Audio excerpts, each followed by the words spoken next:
इस differential equation हमें दी गई है और हमें इसका सॉल्यूशन निकालना है।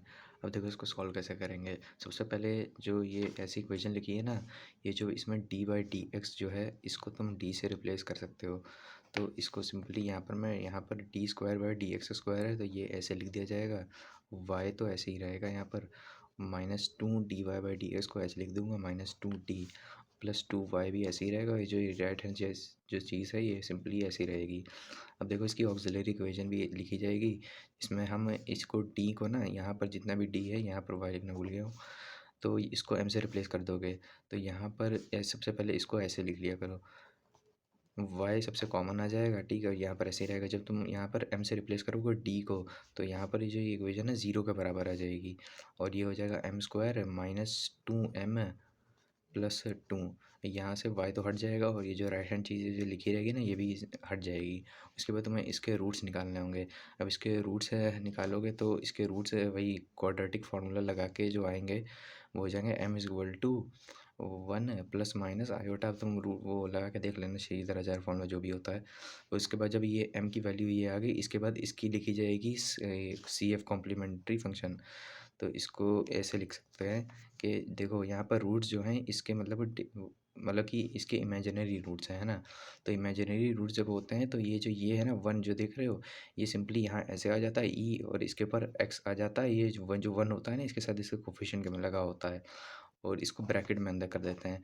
ब्रैकेट में जब करोगे इसके अंदर जो आएगा पहले कांस्टेंट आएगा C1, उसके बाद तुम सबसे पहले लिखोगे cos x। ये जो आयोटा है ना, आयोटा सिंपली इसके अंदर ही आएगा और यहाँ पर जब C2 आएगा तो यहाँ पर जाएगा sin x और ये ऐसे लिख दिया हमने।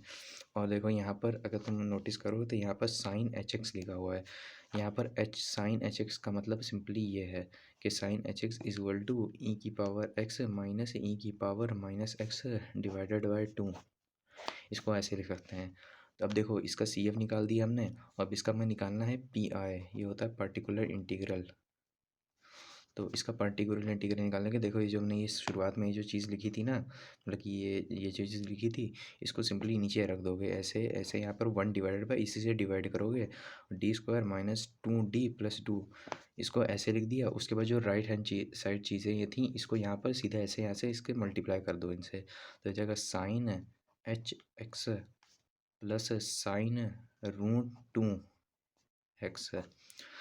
अब इसको मतलब कि क्रॉस मल्टीप्लाई करोगे पर इससे फिर इससे मल्टीप्लाई करोगे, तो इसको मल्टीप्लाई करके दिखा देता हूँ। 1d² - 2d + 2 और ये जगह sin hx को मैंने जो यहाँ पर ये वैल्यू लिखी थी ना इसको ऐसे इसमें डाल दो। तो e⁻x - e⁻−x / 2 ये ऐसे डाल दी और यहाँ पर जब इससे मल्टीप्लाई करोगे तो ये भी ऐसे ही आ जाएगा। नीचे वही चीज़ सेम चीज़ यहाँ जो है ना वही चीज़ रहेगी और ये हो जाएगा sin√2x। अब देखो ये जो यहाँ पर तुम इसको फिर से क्रॉस मल्टीप्लाई करोगे तो इसको एक बार फिर से कर लेते हैं।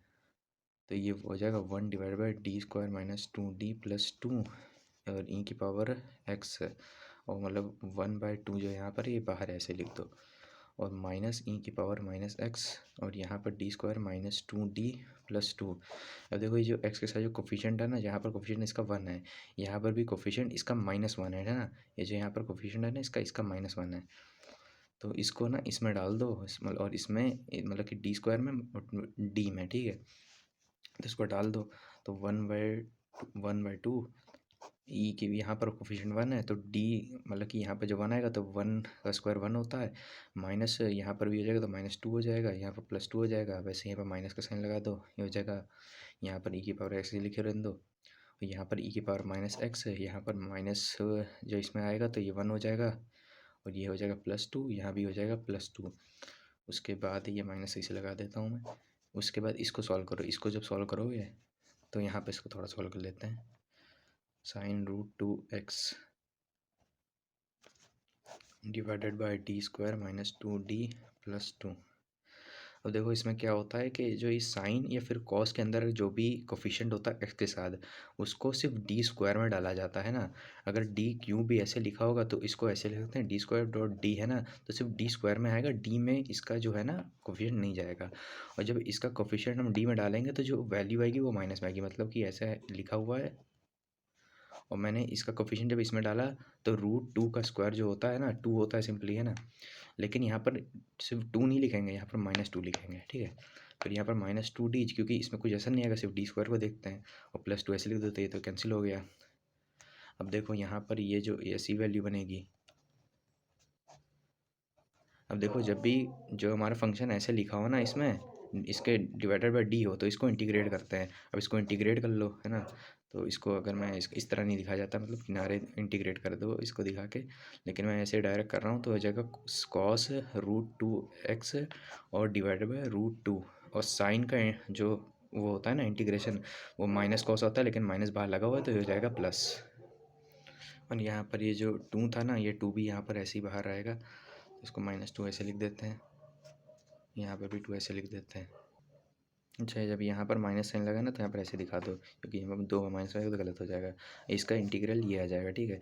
इसका मतलब कि पूरा सॉल्यूशन जब लिखा जाएगा, तो यहाँ पर देखो ये तो कट जाएगा, तो यहाँ पर 1/2 e⁻x हो जाएगी। और यहाँ पर जब 1/2 अंदर डालूंगा तो जगह e⁻−x, और ये होता है टोटल 5 है, तो ये हो जाएगा 10 है। और ये भी आ जाएगा इधर, तो ये आ जाएगा कॉस √2x डिवाइड बाई 2√2। अब इसका जब ये आ जाएगा ना सॉल्यूशन, तो इसका मतलब कि जो फाइनल सॉल्यूशन आएगा, इसको हम ऐसे लिखते हैं CF प्लस PI। इसका CF प्लस PI, तो CF मतलब जो हमने ऊपर निकाला था, ये देखो ये जो लिखा है ना, ये इसका CF हो जाएगा। तो इन दोनों को ऐड कर दोगे,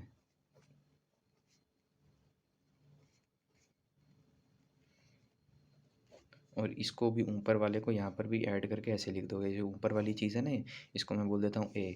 तो यहाँ पर ये जो A है ना, ये पूरा ऐसे लिख दोगे, तो इसका कंप्लीट सॉल्यूशन ऐसे ही लिखा जाएगा। तो ये इस डिफरेंशियल इक्वेशन का मतलब सॉल्यूशन हो गया।